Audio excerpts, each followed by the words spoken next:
আসসালামু আলাইকুম রহমতুল্লাহি ওয়া বারাকাতুহু। আজকের বিষয় ছিল three phase contractor, AC three phase contractor কীভাবে চেঞ্জ করব। তো এখন বর্তমানে এসির কাজ করতেছি, সেটা হচ্ছে যে ইউআর ফার্স্ট অন এসি। তো এটা হচ্ছে যে ইউআর ফার্স্ট অন এসি। তো এখানে এই দুইটা তার দেখা যাচ্ছে, এখানে দুইটা তার, এই দুইটা ইনডোর থেকে আসছে। একটা ফেজ একটা নিউট্রাল। এখানে ফেজটা আছে, নিউট্রালটা আছে 220। তো এখানে এসেছে থ্রি ফেজ, এটা এসেছে থ্রি ফেজ কন্ট্রাক্টর। এটা নতুনটা আর এটা পুরানটা, এটা আমি এখন চেঞ্জ করব। এখানে একটা জিনিস, গুরুত্বপূর্ণ জিনিস খেয়াল করবেন। এখানে এই ট্রান্সফরমারটা হয়েছে যে 24 ভোল্টের। এখানে ইনডোর থেকে আসতেছে 220 ভোল্ট। এটা ইনডোর থেকে 220 ভোল্ট আসতেছে। 220 ভোল্ট আসে এখানে ট্রান্সফরমার হয়ে এখানে 24 ভোল্ট হয়ে এই কন্ট্রাক্টরকে দিচ্ছে। কিন্তু কন্ট্রাক্টরটা 24 ভোল্ট। দেখা যাচ্ছে কয়েল, এখানে লেখা আছে, দেখাচ্ছি। এখানে দেখা যাচ্ছে কয়েল 24 ভোল্ট। ওকে, এখানে আছে যে এখানে দেখা যাচ্ছে 24 V volt AC, 24 volt AC. Okay, তো এখন আমার কাছে কন্ট্রাক্টর নাই 24 ভোল্ট এসি কন্ট্রাক্টর, এটা খারাপ হয়ে গেছে। এখন আইডিপ্টার লাগবে একটা 24 ভোল্টের। এটা খারাপ হয়ে গেছে, ভোল্ট দিচ্ছে না। এখন আমি কি করবো? এখন আমার কাছে কন্ট্রাক্টরও নাই, আইডিপ্টারও নাই। তো আমার কাছে একটা আছে, এটা হয়েছে যে 24 ভোল্ট না, এটা হয়েছে যে কয়েল সাইজ হচ্ছে 208, 240, 220 বলি আর কি, 220, 40, 220 ভোল্ট। তো এখন 24 ভোল্টের জায়গায় আমি 220 ভোল্ট কন্ট্রাক্টরটা কীভাবে লাগাবো? একবারে সিম্পল। আমার এখানে ছিল এতক্ষণ আইডিপ্টার। এই আইডিপ্টারের কাজটা ছিল যে 220-কে ডিভাইড করে 24 ভোল্ট বানানো, এই আইডিপ্টারের কাজ। এই আইডিপ্টার থেকে এখানে যে কন্ট্রাক্টরটা, সেটার ভোল্ট ছিল কত? 24 ভোল্ট। এটা 24, এটাও 24। তাহলে আমার কিছু করতে হচ্ছে না, এটা হচ্ছে 220 ভোল্ট। তো সেক্ষেত্রে আমি এখান থেকে দুইটা ওয়্যার, এই যে 220 ভোল্টের যে কন্ট্রাক্টর, একটা এখানে ফেজ, একটা এখানে নিউট্রাল, যখন দিব আরামসে সেটা চলবে।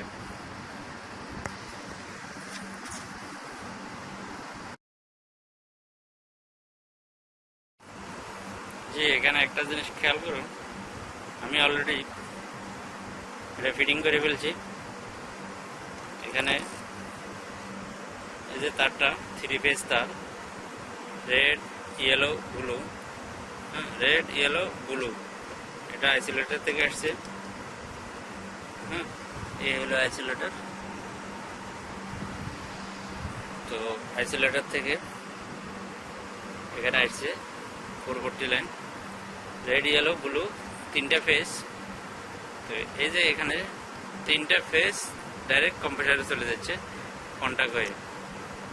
যখন কন্ট্যাক্টটা দিবে তখন কম্প্রেসারটা চলবে, যখন কন্ট্যাক্টটা ছাড়া দিবে তখন কম্প্রেসার বন্ধ হয়ে যাবে। তো যে কন্ট্যাক্টটা কে দিবে, এই কন্ট্যাক্টের জন্য ইন্ডোর থেকে দুইটা ওয়্যার আসছে। এখানে পাওয়ার আছে, একটা ফেজ, একটা নিউট্রাল। এই ফেজ নিউট্রাল আমি এখানে দিব, এখানে একটা ফেজ, একটা নিউট্রাল এখানে। তো এখানে সবচেয়ে গুরুত্বপূর্ণ আরেকটা জিনিস, এই যে কন্ডেন্সার ফ্যানটা 2 ফেজ কন্ডেন্সার ফ্যান, আর কম্প্রেসার হয়েছে 3 ফেজ। এই যে কন্ডেন্সার ফ্যানের জন্য 2 ফেজ কীভাবে নেওয়া হয়েছে একটু খেয়াল করে। এই যে একটা ফেজ রেড থেকে নেওয়া হয়েছে, আর একটা ফেজ ব্লু থেকে নেওয়া হয়েছে। ইয়েলো যেটা সেটা খালি আছে। একটা রেড একটা ইয়েলো থেকে দুইটা ফেজ নেওয়া হয়েছে। কখন এটা হবে? কন্ট্রাক্ট আসার পরে। কন্ট্রাক্ট আসার পরে কম্প্রেসারও চলবে, কন্ডেন্সার ফ্যানও চলবে। তো এই যে এখানে ফেজ যেটা, সেটা কোথায় গেছে দেখেন, ক্যাপাসিটারের মধ্যে গেছে। তো এটা হচ্ছে যে 5 এমএমটি ক্যাপাসিটার।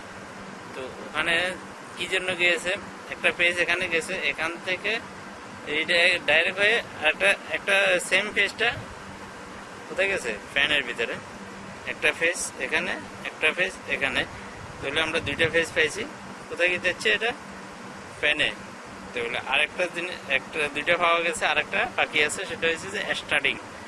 এটাতে কানেকশন নাই, এটা ক্যাপাসিটারের, এটা ভিতরে কয়েল আছে, কয়েল থেকে স্টার্ট দিচ্ছে এই তারটা।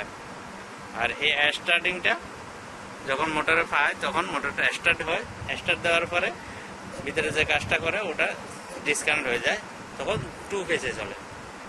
এখানে নিউট্রাল কোনো কাজ নেই। এখানে যে দুইটা ফেজ আছে না, এখানের থেকে একটা ফেজ হয়ে যায়, একটা নিউট্রাল হয়ে যায়। ওকে,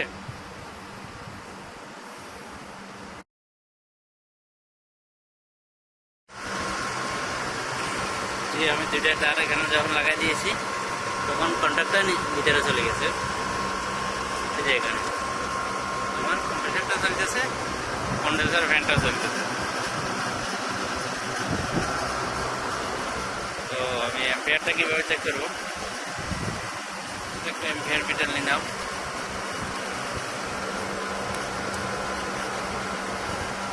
আমার এখন 9 অ্যাম্পিয়ার। আর যদি 1 অ্যাম্পিয়ার থাকতো তাহলে আমার কম্প্রেসারটা চলে না, এটা বুঝে যাবে। কিন্তু কম্প্রেসার চলতেছে, কন্ডেন্সার গরম হইতেছে, ফ্যান চলতেছে, সব কিছু মোটামুটি ঠিক আছে। তো আমি রিকোয়ার করব এইভাবে কাজ করার জন্য, এইভাবে কাজ করার প্রথমে এভাবে একটা ফিক্সার নেওয়ার জন্য। এই ওয়াইরটা কোথায় লাগানো হয়েছে, যারা একবারে নতুন তাদের জন্য। তো তারপরে যদি কম্প্রেসারটা যদি উল্টা করে বা কাজ ঠিক মতো না হয়, অ্যাম্পিয়ার বেশি নেয়, সাউন্ড বেশি হয়, তাহলে এখানে সলিউশন হয়েছে যে এই যে 3টা ওয়াইর দেখা যাচ্ছে কম্প্রেসারের, এই যে 3টা ওয়াইর, রেড ইয়েলো ব্লু, এই 3টা ওয়াইর যদি এখানে বরাবর না হয়, তার মানে যদি সেম না হয়, তাহলে আগে যেভাবে ছিল ওইভাবে যদি না হয়, একটু উল্টাপাল্টা হয়, তাহলে কম্প্রেসার জ্বলবে না, কিন্তু কম্প্রেসারটা অনেক সাউন্ড দিবে, উল্টা করবে। তো সেটার জন্য সলিউশন হয়েছে যে এই ফেজটা এখানে দেওয়া, এই ফেজটা এখানে দেওয়া, এক্সেস করলে তো রোটারটা আবার সেমভাবে চলতে আরম্ভ করবে। তো আমরা আজকে শিখলাম কীভাবে 24 ভোল্টকে ডিলেট করে 220 ভোল্ট কয়েলের কন্ডাক্টর লাগাতে পারি। এই যে 220 ভোল্টের কয়েল এসি, 240 ভোল্ট এসি। আগেরটা ছিল যে আমাদের 24